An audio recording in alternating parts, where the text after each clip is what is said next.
afternoon everyone. Welcome back to another video. My name is Robyn and I have had a little bit of trouble filming this week. For a start, it's been really hot towards the end of the week, which is when my work was kind of slowing down. But every time I tried to film outside or have a discussion, the cicadas were just insanely loud and one is just starting up again around me. So filming has been quite challenging this week, as well as just doing garden work. I've had a few problems that I've been dealing with in the garden, just things that aren't really growing very well. So for example, I've planted a crop of bush beans a few weeks ago and they've just been going really yellow, and I do really know the cause of it. Due to kind of lack of organic matter in these soils, and also it doesn't get a lot of sun and water as well. But I'm really just trying to trial out different areas of garden to see what works best, see where I can grow things in this space, and really just learn as I go. Some of the garden beds that I've planted are doing a lot better than others, including one that is just behind me over there that has some delicious looking cos lettuce in it that's forming. Some different bush bean flowers have already started, and the purple flowers on them are just gorgeous anyway to look at. And the cucumbers are going really well as well. I'm yet to see some flowers on them, but it's really promising to see the vigorous growth on them. Always have a cat joining me in the video. This is Shadow, by the way. He's not our cat, but he is Scott's parents' cats who we're living with, and he just absolutely loves to be in shot, so you'll see Shadow around a lot. Another problem that I've had is dealing with cats in the garden. So the cats go out usually in the morning, and generally we keep an eye on them, but they have been wanting to go into the garden beds that I have. And a few people have asked how I kind of deal with cats in the garden, how to prevent them. And for a while I was saying, I don't have to worry about it, they don't go in my garden, but they have definitely chosen their toilet area wisely. So one of the garden beds that I had planted out with greens the other week was having regular visits from not too sure which cat, but I have just put a kind of a grate over it for now, and that prevents them digging in the bed, and it also allows all of the seedlings to come up because it doesn't impact the light or restrict them in any way. And then in other areas where I can't have the grate, I have just put sticks because cats don't really like to move around things when it's too hard for them. So putting sticks in a bed, much like if you're dealing with bush turkeys, is a great way to deter cats from garden beds. I've also just not been too successful with germination with some of the seeds that I was trying to start, and that could be due to a number of different reasons. Firstly, that the temperature isn't right for a lot of them. Also, it could be that the soil has too much activity, which I think might be what it is, because I'm starting to see little wood lice and other little creepy crawlies in the potting mix, and when it's quite moist in there, you are creating a living environment and a living soil environment. And I have noticed that some of the seeds, particularly the rosella seeds, have actually just rotted away and dissolved. So I'm trying to work out how I can get around that problem, but thankfully majority of my seedlings have come up, which is really exciting. Another thing that's going really well is, despite Shadow walking all through them, is a lot of the bush tucker plants that I've planted behind me. So I'll turn the camera around and show you how they're going, and also show you some of the berries that are on one of the plants that I have been picking every few days and enjoying as well. So this here is a native raspberry that I planted, and it was probably about half the size when I planted it, and it is growing up really nice and healthy, which is good to see. And I've planted a lot of them on this little ledge here, which kind of is protected a little bit from the sun. A lot of the medium berries are having some new shoots, and you can tell from all of the lighter colour leaves that are forming. But the plant that I'm definitely most excited about is my native elderberry tree, which has started fruiting, as you can see, with all of these gorgeous yellow berries. So this plant is native to around southeast Queensland, and it's more of a rainforest plant and doesn't grow too tall, but does provide a really great edible hedge. And the flowers are beautiful and the berries are really delicious as well. Definitely with any bush tucker or any bush foods that you come across in the wild, definitely make sure you know what it is before you eat it. I wouldn't eat anything out there unless you are 110% sure that it is what you think it is. It's such an interesting flavour. Some of the berries are quite sour because they all kind of seem to ripen not at the same time. That one there honestly tasted a bit like banana. It's quite sweet but not sickly sweet at all. Try another one. I'm really getting banana vibes from it. Something it definitely does taste a lot like is the berries that you get from Malabar spinach, those really red berries. Only a little bit lighter in taste, I think. Speaking of which, I do have some Malabar spinach that I want to get planted very soon, and I want to plant it kind of just around from where I am right now along the fence there and have it grow up as another living hedge for the pool area. So coming back to this little bush, I would definitely recommend it if you're in the Brisbane region. I honestly have not done too much to it, and it has doubled in size as well. I do come out here and feed the plants some worm tea every now and again. I also sprinkle some coffee grounds around the base of some of the plants, and they seem to respond really well to that. But this plant is such a beautiful one, and the flowers attract so many different pollinators and birds. So I absolutely love it. I'm sure one day I can make some elderflower cordial or wine, or do something with the berries. But for now, they're a snack for both me and the birds. As I kind of mentioned before, it's been really hot today, and I had plans to plant the whole garden today.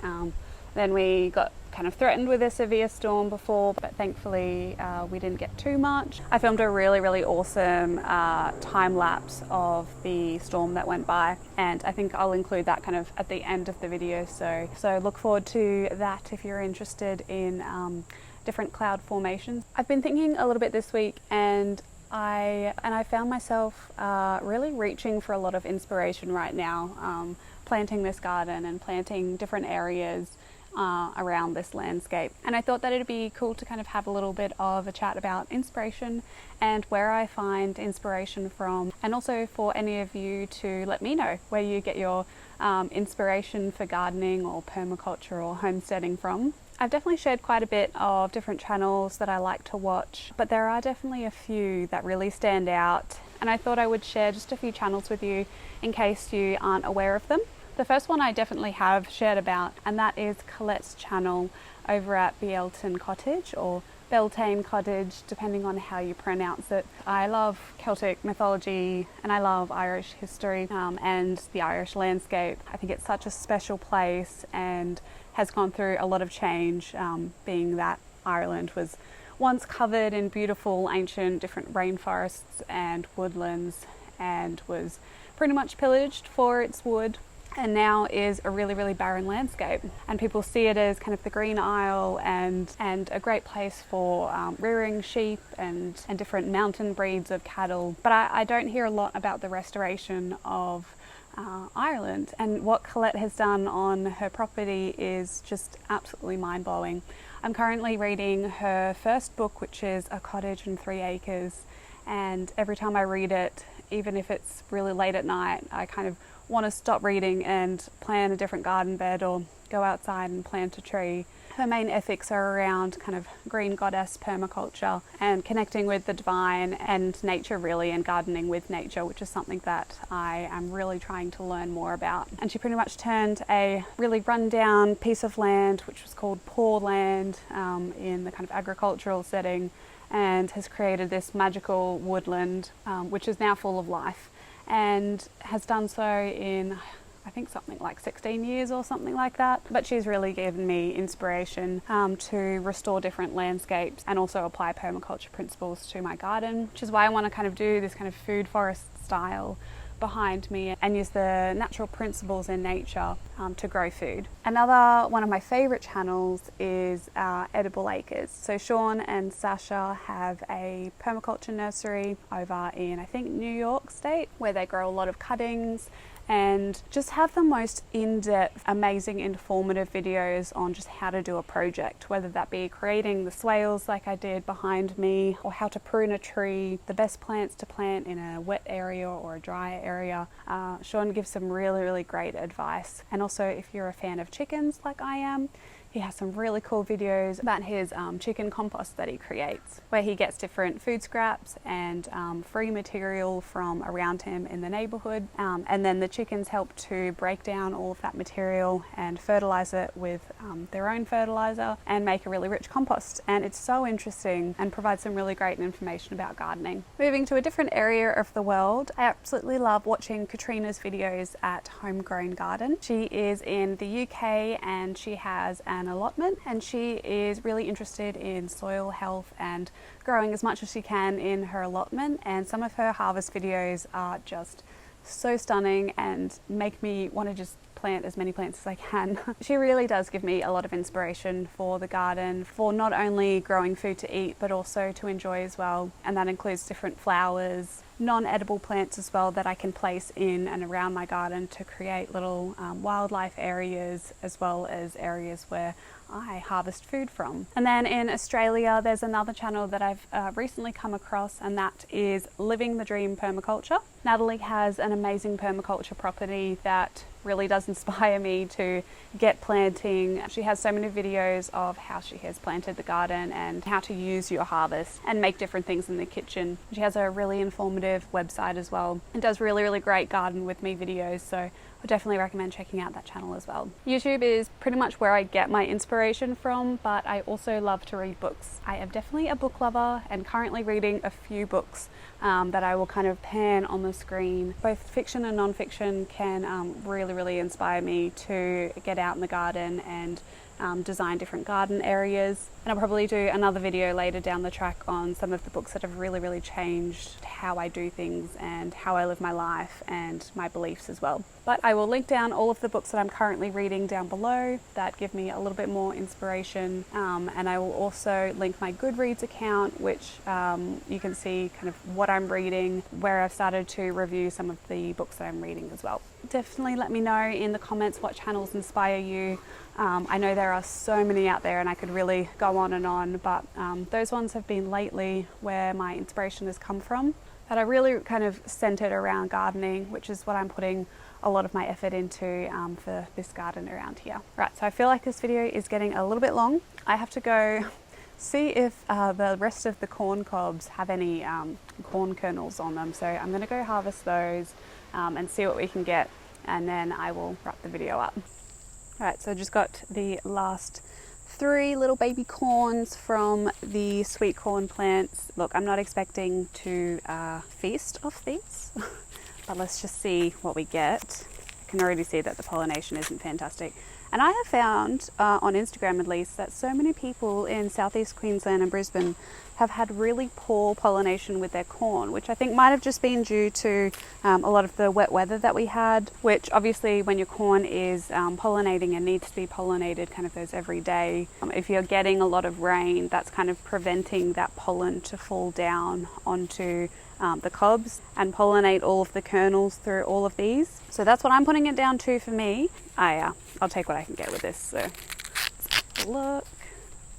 It's pretty good. I'm not going to open it all the way up just because I'm going to lay it down here, but that's what the first one looks like. This is a bicolor corn, so you can see that one is lighter, one is a bit darker yellow, and this is a delicious corn. It's so sweet. See what the other one looks like. Pretty much the same. So the main body of the corn has been pollinated really well. It's just the tops that haven't, which is kind of expected with all of the rain that we had. So that's what that one looks like. And then the last little baby one is very chunky. Oh, it's so chunky. You know, that was a really good effort. I think I might leave the video here because I have really rambled on a lot. I also realized, I'm starting another ramble, but I get a lot of inspiration just from being outside as well. And reading nature and being in nature is really therapeutic and really lets my mind be able to think and comprehend what I actually want to have in my garden. And so one of the things that I'm doing, and I will keep you all updated on how it goes and do a little bit of a review of it, is Laura Bowen's Connecting to Country nature reading course. So Laura is, I want to say she's a good friend now. We've been chatting every now and again on her Cuppa and Cards chats, where we get together and talk about our week and look at things a little bit more from a spirituality point of view, and what different things in nature can mean and make us feel and how we can interpret that. So I'll definitely keep you updated on that. I'm really excited to go through her workbook, which has all of these different exercises on daily readings of nature and the weather and the moon cycles and how that all ties into one another. So I'm really looking forward to that. But I think I'm going to finish enjoying my cup of tea and potter around in the garden with Shadow. My camera is about to die, so enjoy the next few little clips of the garden and the storm that we captured. And thank you so much for watching. I hope you're having a lovely day wherever you are in the world. And until my next video, happy gardening everyone. Bye.